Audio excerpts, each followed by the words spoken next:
Good afternoon, everybody, and welcome back to the Blues feed for another episode talking Chelsea Football Club. It's Leeds midweek under the lights at Ellen Road. Probably not the best away day to have right now, but I think we can win the game. Danny, how's things? Yeah, good, mate. Good. Looking forward to it. It's a big test for us, because it's going to be like you say, away day after two massive games. Obviously, not as a much of a big game, so it's going to be a big test for the rotation of the side, which we'll come on to in our predictions of the lineups, and then also um, the motivation. Because I always find that with these smaller games, the team doesn't quite get to the top level, and then that's when we have issues. So it's going to be a yeah, big game Yeah, I also think from that perspective. Yeah. their 12th man will make it fairly difficult for us, especially with it being a night game under the lights. We know how much of an influence that can be. Absolutely. Before we break this game down a little bit further and look into Leeds and how we expect Chelsea to line up, I just want to remind everyone of our 1K subscriber giveaway.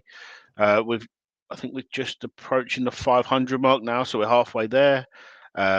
Please like, comment, subscribe, share it with your friends and family, and get us to 1,000. And once we do, one of you lucky people will be winning a Chelsea shirt of your choice.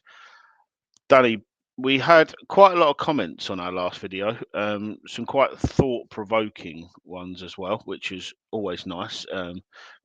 Test our little brains. Um, the comment that we had and that we've discussed and chose for this episode is sorry, it's not loading on my screen. 1 second.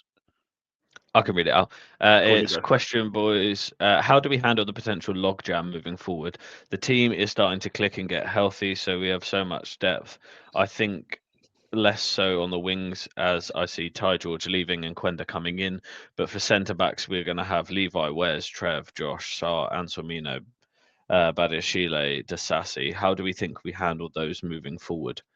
I think this is quite a big thought of everybody kind of at in the fan base and at the club is how we deal with that, because we want to buy the best talent, and it's how we circle through it and decide which ones are best. I think from a centre back's perspective, there's some big seasons coming for people like Wes, people like Badiashile, etc., who are injury prone. That if they continue to just get injured, Chelsea will just have to move them on because they can't rely on them.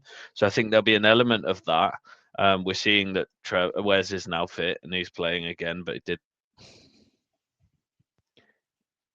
Benoit Badiashile has had some injuries as well, so um, it's going to be a big test from that perspective. And then they're just going to have to decide who they think is better, good enough, and then move on the ones that they don't. You've seen it with Disasi last year; he got put in the bomb squad, and they'll just have to do that. And that's what they're going to have to do moving forward. There's lots of loans. I mean, Anselmina could go on a loan again to Dortmund if he's not ready. Saar could go back to Strasbourg. So we have options, but I think that's what they'll decide. It's just the age-old thing at Chelsea. If you're good enough, you stay. If you don't, you'll be moved on. And because a lot of these players have been bought for relatively low fees at young ages, we'll make a profit on them if we decide to sell them. Thing is, I think they're quite aware as well that centre back is the position now that they've really got to get right. They probably feel like they're almost there in terms of this squad build, and you obviously got, like we spoke about yesterday, you got Sanchez in good form and Pender's coming back, so the goalkeeper department looks a little bit less prevalent right now. So it's really is that centre back area of the pitch where we've got to get it right. And I mean, I know Bobby's included Disasi in this, but he's not even in the picture really at all. I know he trained during the international break, but that's as far as it'll get. The likes of Wes and Badiashile, like Danny said, they're going to have big seasons and stay fit pretty much from here on out. And then it comes down to how Levi recovers. Josh might want some game time, but I don't think he'll go on loan. I don't think that's part of the sort of deal with Josh. I know from hear little rumours on the grapevine that Josh is on a bit of a plan that he knows that at times he's going to be out of the team, then in the team, then out of the team. But that won't last forever. Josh will cement his place. He's too good not to. So I think it's going to be an interesting one. I think a lot of these will. I think you'll see the likes of Tosin go potentially. I know there's a bit of a stigma with him being like Cole's best friend off the pitch and keeping Cole happy, but at the end of the day, we've got to keep quality players and get rid of the ones that aren't good enough. And I think Trev will end up going at some point if they can get him out the door. To be honest, so let's see how that goes. Um, Yeah, I Danny, let's think on move. that as well, Go I on, mate. think they'll probably look to have like 5 next season. So you'll have probably like, if you assume Levi, Wes, Josh, and then it'll be like 2 of Trev, Tosin, Sar, and Sormino, Badiashile. So like they'll move a few on. I think I wouldn't be massively surprised if you see a bit like we did with the attackers this year, quite a few go, quite a few kind of brought in. So yeah. Right, Leeds away. To be honest, one of my least favourite games of the season because I know their fans will be up for it. If you remember back to the 22-23 season, I think yeah, that was the last time Leeds were in the league. You can remember the Mendy mistake, the Leeds fans being right up for it, and we got absolutely peppered. So we're going to have to be on it tomorrow. Although there is a need for rotation and momentum to continue. So it's going to be a very interesting game. Obviously, we're going to come onto the lineups in a little while, what we expect, because there needs to be rotation, but there also needs to be some consistency and fluidity to it as well. Danny, you want to have a quick breakdown of Leeds' shape and what we can expect from them in an attacking sense, really? Yeah, absolutely. So I've put City and Villa, their last 2 games, their shape. I mean, it's a bit of a mishmash of a shape, to be honest. But um, as you can see from the City game, they were a little bit more defensive, bit further back, whereas the Villa game, they tried to attack them a little bit more. They've lost like 3 or 4 games in a row now. They're conceding quite a lot of goals, but also they've lost quite a lot of their attacking threat because I think Farke's a little bit too kind of conscious of being open. So um, it's a traditional 4-3-3. They quite often try to compact the central areas, so there's space out wide, in behind the fullbacks and in the half spaces. In um, One thing to note is that they did go to a back 5 in the second half against City, and they scored 2 goals and nearly nicked a draw. So we could come up against another back 5, which is not really what we want to see. From an attacking perspective, they try to attack very quickly with speed once they do get the ball. Is in essence Leeds. They're not particularly tactically fantastic or anything kind of too crazy going on, to be honest. Yeah, and the other thing with the back five is as deep as they could sit.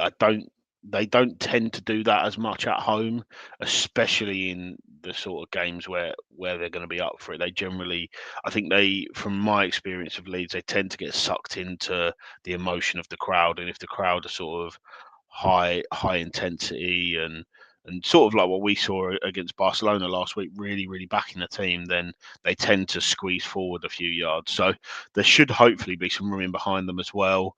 But it's on Chelsea. No matter how Leeds line up and how they set up, it's on Chelsea to win this game, and it's on Maresca to find a way to win it. Like we've said about recently, his one game tactics in the big games against the big sides are fantastic, and they're working really well. But now it's about not having another Sunderland or another Brentford where we drop points after positive results. So it's it's up to us now to continue this momentum and pick up another 3 points in a really busy period before. Well, this is 3 away games in a row now. We've got Leeds, Bournemouth, and then Atalanta next week. So it's a busy period right now. Yeah, absolutely, mate. Absolutely. So let's go on to our predicted lineups. This is I mean, I'll let Danny explain his in a moment. I've sort of done a little bit of prediction and want. See, there's a couple of players who are missing out of my team that I really would like to start. Somebody like Josh, I would like to see start, and I would like to see Esteval start again, and potentially João Pedro as well. But I understand the realism of the scenario. It's Leeds away. We've had a busy 6, 7 days, high intensity game. So I've gone for Sanchez in goal. Malagusto at right back, with Trevor Badiashile at centre back and Jarrell Hato at left back. Enzo and Santos in the middle, with Gittins or Garnacho on the right, the other on the left, Palmer in the 10 and Delap up front. The reasons being, I think Garnacho and Gittins both probably would like some minutes. Neither started at the weekend. Gittins definitely needs minutes more than Garnacho does, so I'd be happy to see Esteval come in for Garnacho and Gittins play on the left. I think similar with Hato to Gittins, I think he needs some minutes, and it's always good to rest Cucurella if we get a chance to, especially with another couple of busy games coming up. Also get a bit cautious with Cucurella around yellow cards, and obviously picked up another one at the weekend. I think he's only 2 away from a suspension. And then, yeah, I'd like to see Josh at centre-back with Badiashile, but I think Trevor will play. Danny, do you want to break yours down for us? Yeah, absolutely. I got Sanchez in goal, Gusto, Josh, Badiashile, and Cucurella. I think James needs a rest. Josh is due some minutes, so I think he should start. Trev's played a lot recently as well, so we give him a rest. Be good to get some Badiashile minutes in the legs with Cucurella on the left. I could see here to Hato playing. I just think with Cucurella gone, with potentially more changes in the back line, I think he'll stay with Cucurella for the solidify of the back four and the kind of familiarity, whereas Andy he can usually play and play and play. Santos has to be the one in midfield. I don't want to see anything else. He was fantastic again. Was it Forest? No, yeah, Forest.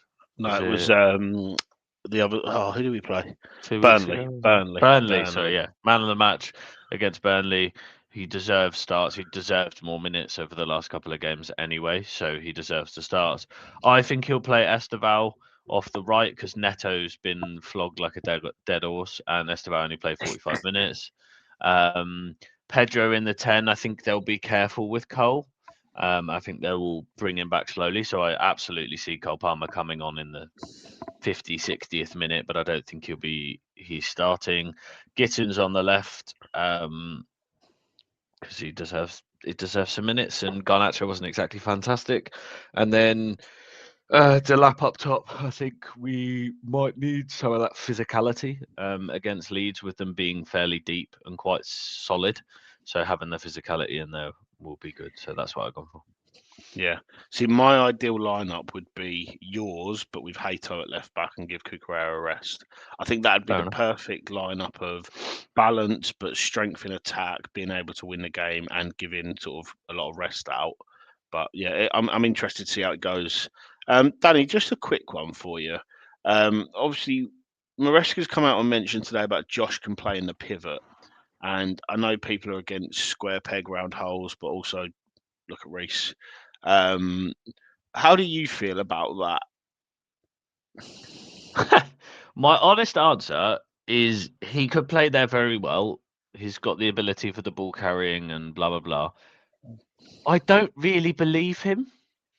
He seems to do this with Josh a lot, of mentioning him a lot in the public and saying how good he is and saying how ready he is and he could play every week and he could play here, he could play there, and then doesn't play him. Like when we bring on centre backs to go right back, when we change centre backs, we put Tosin in, who's been pretty rubbish, and yeah, I just don't really believe him. I think he could play there, but I don't believe he would. Yeah, I don't disagree with you, to be honest, mate. To do with lineups and sort of our setup, is there anything else you want to discuss before we move on to talking about our match predictions? I just think just how important it is that we've got Cole Palmer back now. He's going to add so much into this team. The attack's still been scoring goals, but it's just not been as fluid since Palmer's been out. So it's just going to add that kind of the guy who's going to get goals and assists all the time. Whereas we've missed that. We've been very spread and they've done very well. But just having that marksman, the guy that you can put on the back, put the team on the back when we're in difficult situations and make a goal out of absolutely nothing. So yeah, it's just great to see him back. He's one of the best players in the world. So yeah, I completely agree with that, mate. Right, let's move on to our match predictions then, because as usual, we're not too dissimilar in what we're predicting.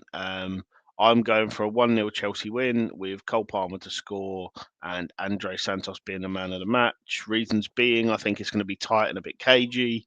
I think we'll nick the game. Whether Palmer scores in the first half and comes off or he comes off the bench, I think he'll nick the goal. And I think Andre Santos will come in and prove why Chelsea have waited so long to start integrating him into the team and why he's ready to replace Caicedo for these next games while he's out and suspended. I think he's ready for a run of games, and to be honest, he's earned it. Yeah, fair enough. I went 2-1 with a Delap and Enzo goal. I think Delap will start, and I think his confidence will be up after scoring against Barcelona. You even saw it against Arsenal. He took a couple of snapshots, which is great.